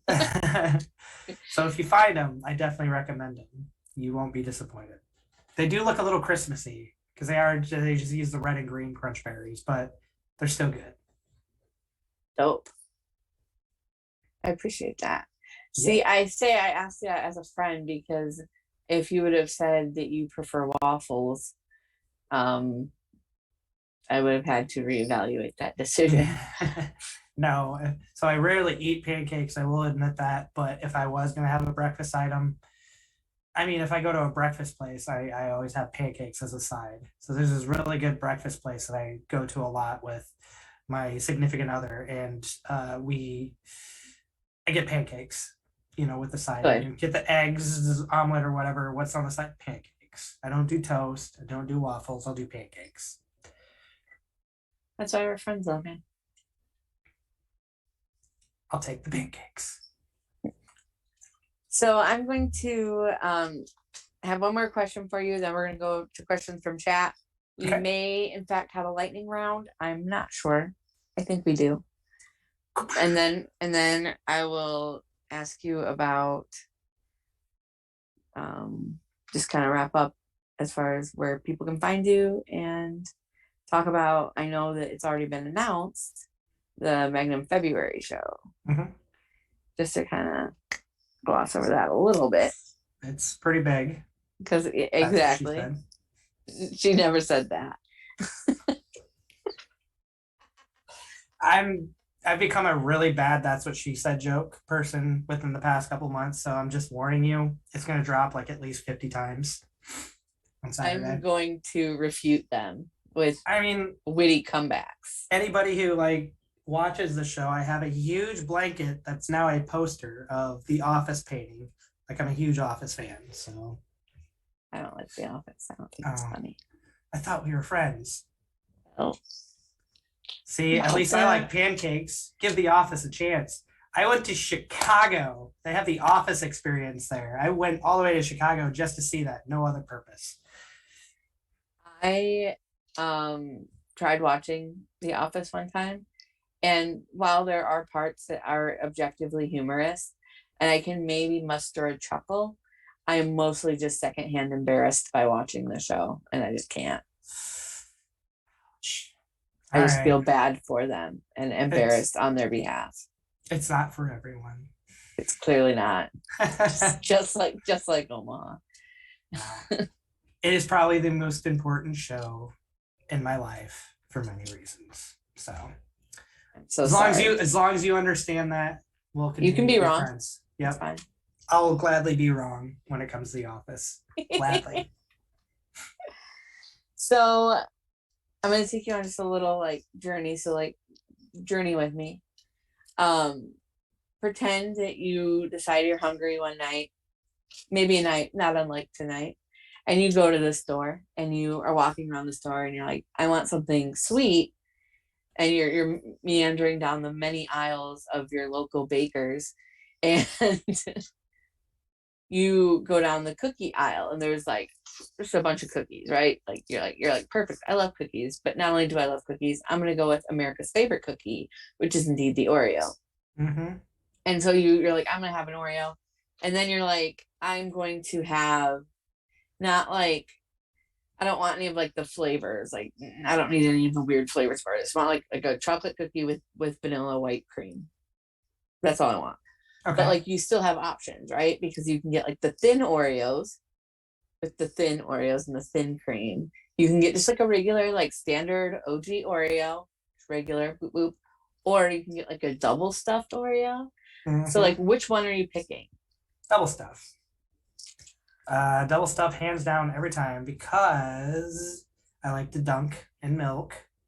You get a lot more like milk time with the double stuff. It doesn't automatically get soggy. You do the thin, you're going to get soggy right away. I mean, the standard Oreo is just fine too, but double stuff, I mean, you get enough milk soakage in there.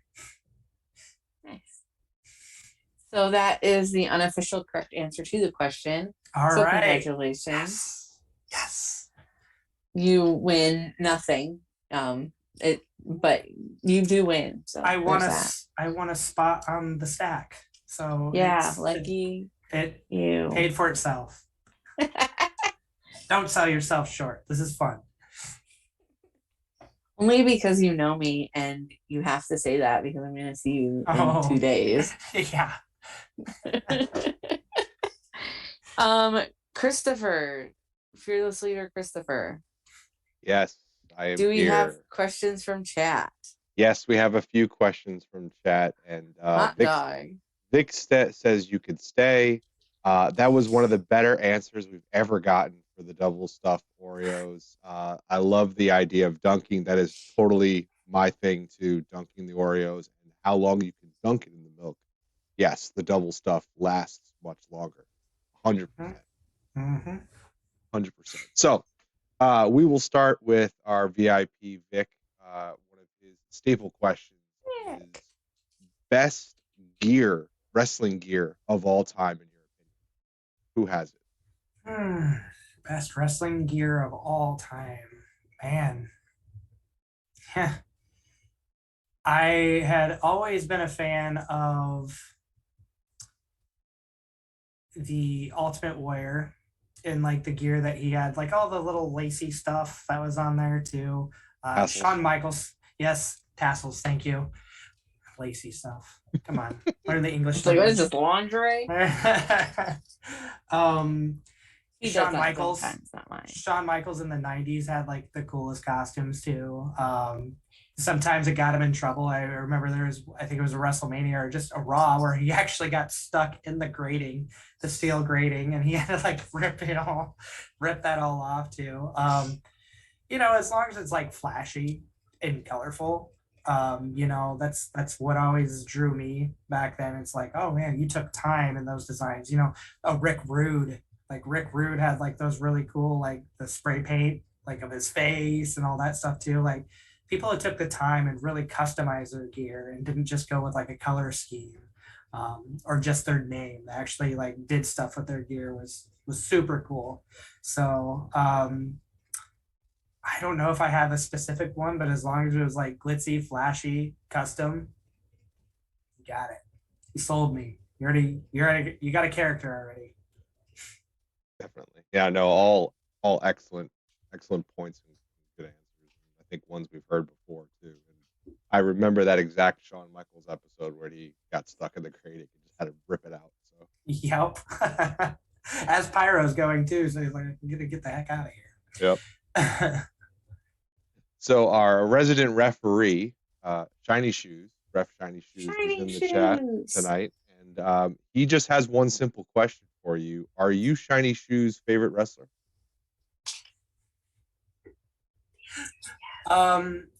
Yes. Good answer. Yeah, good answer. I am honored to be that.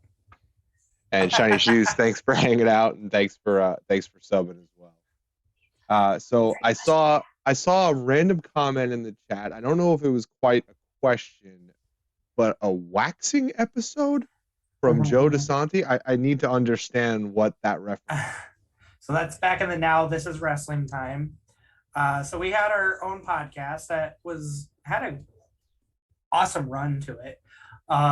We would weekly, just kind of keep up with what was going on in the world of Now. And then we're like, let's do a Patreon. And we had a couple people subscribe and like, okay, we're going to do something extreme on the Patreon. So we had mini games on the podcast between our two hosts. And whoever lost the challenge had to get waxed at a local waxing facility. And Joe DeSanti, he's the one who actually put it all together for us. And it was close by to where he lived. And so I can't remember the story why, but they ended up both getting waxed. I think it was just a challenge in general. They just both were doing a challenge to see who would scream the fastest, who would show the most emotion and pain. And one of the people in it just was not showing any emotion. Ryan, who is in here, was the other co-host of it, and he definitely was in pain. He was shouting some expletives. He even flipped off the camera. Like, he was not having a good time.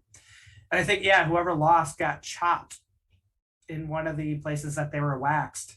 So it was very, very brutal. Lots of laughs seeing two grown men getting waxed.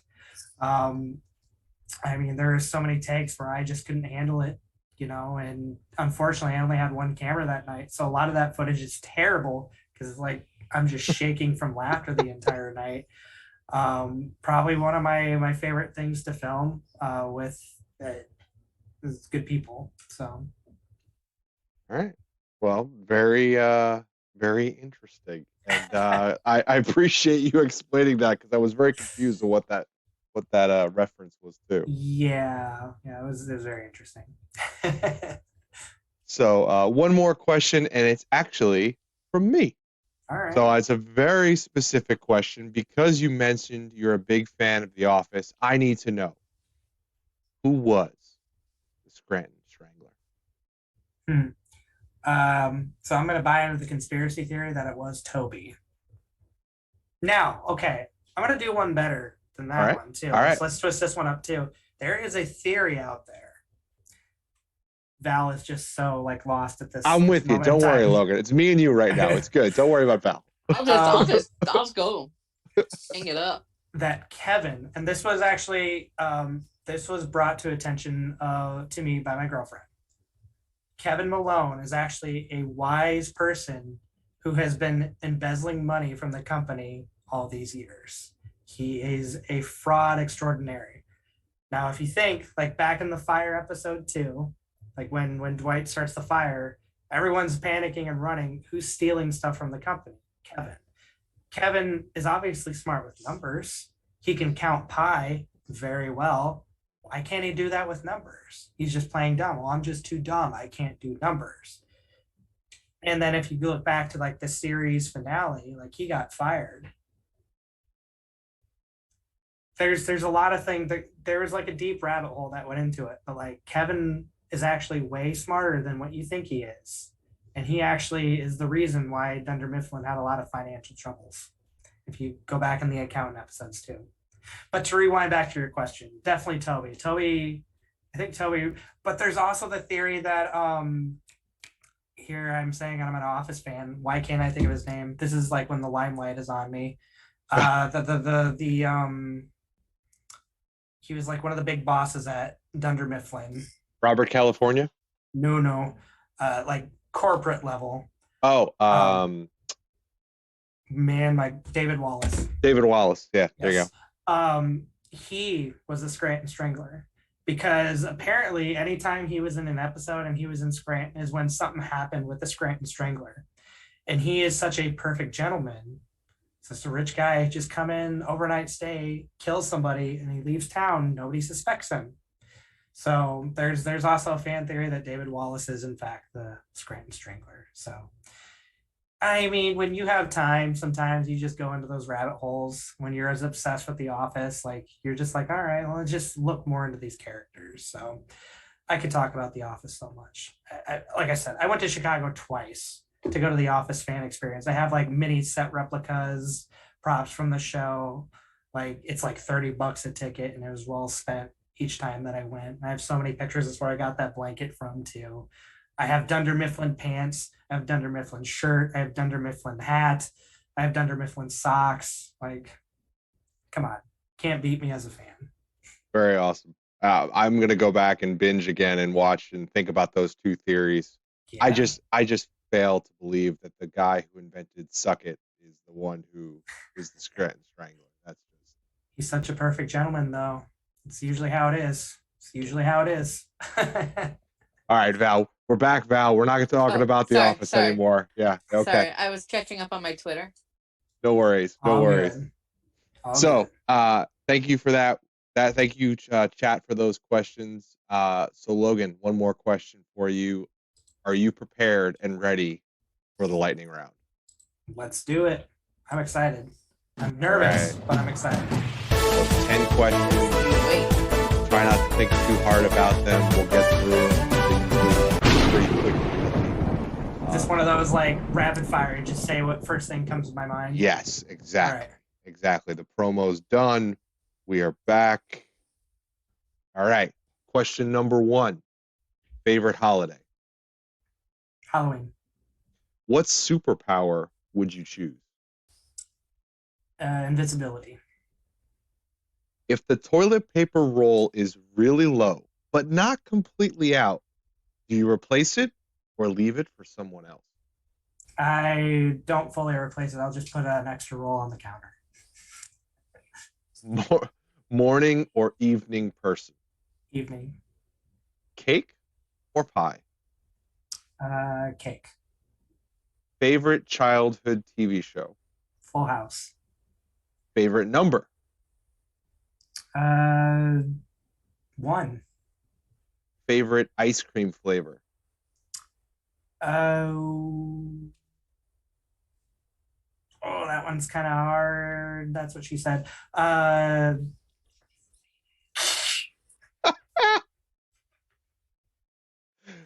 Bubblegum ice cream. That's really good.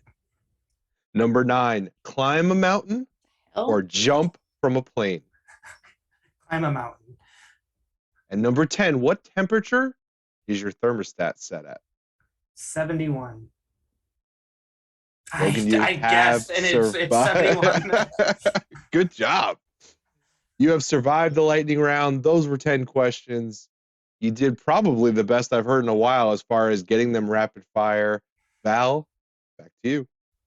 She looks confused. Well, a couple things. Number 1, it's really fucking cold here, just generally speaking. Yes. And you're only at 71. Shoot, dog, I'm up at 75, and I'm like, roasty toasty. I'm not gonna be cold in my own home. Oh, why are you wearing pants? I don't wear pants in my own home. I got double layers. Why are you bundled up in your house when you could be not bundled up and just have it warmer?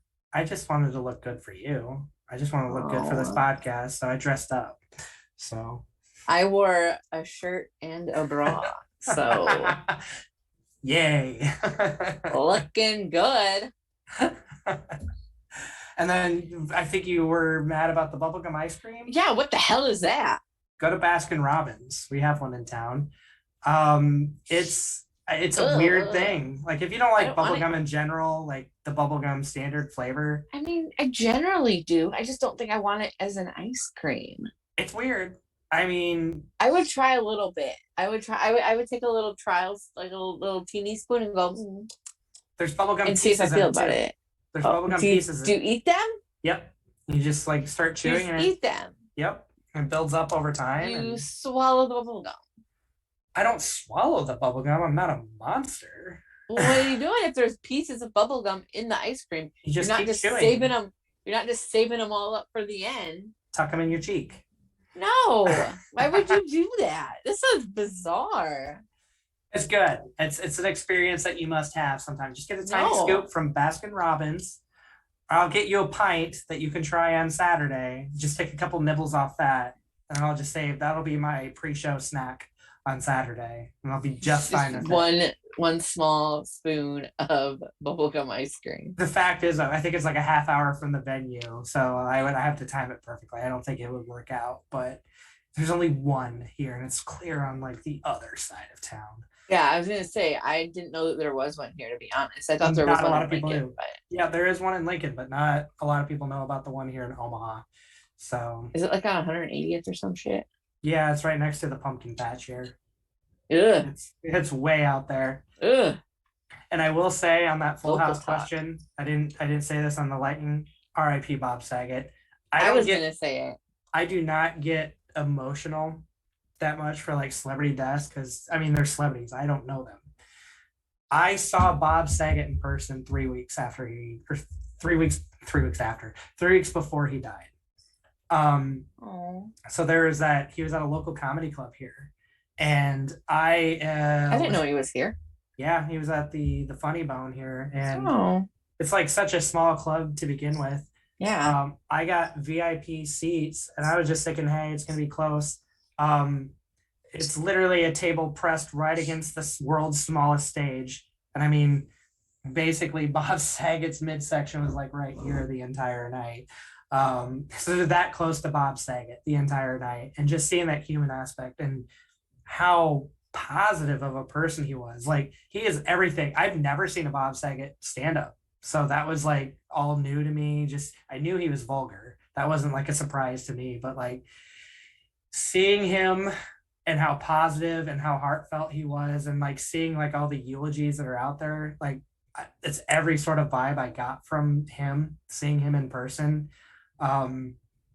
So I would have been sad regardless because I mean Full House was a thing growing up for me, like totally, and I watched Fuller House as well. But to actually have seen him as a person for like an hour and a half, like in the flesh, like that just put like a whole like different perspective on everything, and that one hit me really hard. It took me a couple days to recover. Just because, you know, he just seemed like a really good person, and he's human. He's not just a TV star. So, but yeah, Full House all the way. You got it. Didn't I send you no, I did an Office one. I almost sent you a Michelle gift beforehand, like asking I was going to do, you got it, mister. But instead I went the Office route. Go fake. I did not get your reference, and now I know why. I know. The Office, Full House. That's probably the only gifts that I'll send. And Parks and Rec is in there too. So wrapping up, I know that Magnum has already kind of announced their February show, which is February 26th? Yep, February 26th. And so far, it looks like we have Mike Bennett on that show. What? Like that's all you have to say. It's Mike Bennett's on that show. We have no other like match announcement. And I think tickets already went on sale, and I think they're already selling quite well. So, well, yeah, Mike Bennett. So if you're local and you're not part of the Magnum family, but you want to show up, I would highly recommend that show for you. Yep. And that's just kind of that's the standard when it comes to Magnum. Again, Strife could sit there and just count his cash after every show. All he does is just put into the next show. And Anniversary, I mean, it's already such a buzz for that. He already took some of that money. He's like, we're going to put Mike Bennett on the show. Let's keep doing this, you know? Like, who knows will be in the March show? Who knows is in the April show? I don't know. Like, that's just kind of, that's always been his thing. He'll take that money and he'll put it right back into the next show. So keep supporting Magnum. Who knows what lengths it's going to go. Yeah, keep an eye out. There's only bigger and better things happening this year, especially. I will be like tweeting up a storm on show days, which I'm really excited that I get to do that. Mm-hmm. Because I love Magnum. It's my home. And I love that I get to bring it to maybe a wider audience just because I, at this point, have a weird reach. Mm-hmm. So I love sharing it with all of my people, with all of you. So anybody that's still in chat, lingering about, anybody that watches this after the fact, like, I love being able to show Magnum off a little bit because I think that it maybe doesn't get as much recognition as it could simply because we are in Omaha, Nebraska. Location, location, location. It also is quite weird to know how many people know you. Like, I've just been, the Val I've known for all this time, and now like so many people know you. I see like thousands and thousands of people knowing who Val Pancakes is. I'm like, that's crazy. Like, I'm glad people get to see you. I'm glad you're making the moves that you're making out there too. So we appreciate the support and you telling the world too, but that's really weird to know how many people know you. It's like you're a little celebrity. I love it. It's so funny to me because Christopher gives me a little bit of a hard time and says that I have clout, which I maintain I do not have. Val clout. There's no clout. But I love being able to, to have done what I've done in this time that I've done it and be able to share the things that I enjoy and that I'm passionate about. And that includes Magnum.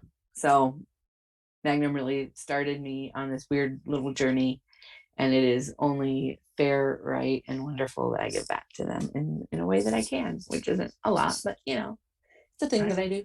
Once upon a time, before you got all, as Vic says, Val clout cakes, I mean, all that love went to Magnum, and we felt it all the time. I mean, you're like one of the first to buy shirts all the time, show your support. Like you've always been that person. So we love it.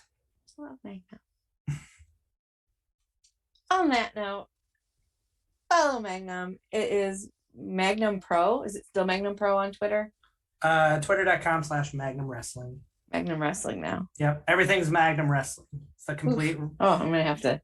It's gonna be hard to get the Magnum Pro out of your mouth. That's what she said. Magnum Wrestling is. You say Magnum Pro. You said it a lot of times. So literally, you're saying Magnum Pro. You don't have to take it that direction. We're not going that direction. It's literally, take it as a literal. You're the she. That's what she said. That's what she said. And she is saying Magnum Wrestling. Yes. Yeah. So yeah, everything is Magnum Wrestling now. Getting the pro out of there. It's a complete rebrand, basically the same wrestling that everyone here locally and hopefully worldwide is going to start, enjoying even more. Just simply Magnum Wrestling, still high caliber, still amazing talent that you'll see, still amazing shows that are going to be put together. And, this is just kicking off that new fresh look, that new fresh start. So yes, everything Magnum Wrestling. Magnum Wrestling on Twitter. Magnum Wrestling everywhere. Go to IWTV, watch a bunch of old Magnum Wrestling shows. They're up there. Watch them. Get familiar with some of, I know our most recent ones are up there. Mm-hmm. So if you want to familiarize yourself with some of the talent that's going to be on the show on Saturday, that would be a good place to start. Magnum also has Patreon. Yes, still have Patreon? Yep, Patreon's still up too, as far as I know. I don't really do too much. Strive really runs all that, but that's a great place to see sneak peeks. Like you could see, I believe the new titles are on there, if it's still a thing too. He always gives those sneak peeks so you could see what our new titles look like before Saturday. Yeah, there's tons of stuff on there. Magnum Wrestling on Patreon. Follow Logan. Logan, where can people find you specifically? So you'll be disappointed. I mean, I am on Twitter, but I'm definitely not a tweeter extraordinaire like Val Clout Cakes. And but I'm on there occasionally. I try to get on there, but I mean, it's Instagram, Logs Loves Video. I think it's Logs Loves Video 85. I'm mostly on Instagram more than any other social media. So Instagram's a big thing, Twitter, the occasional thing. And yeah, that's where you can find me.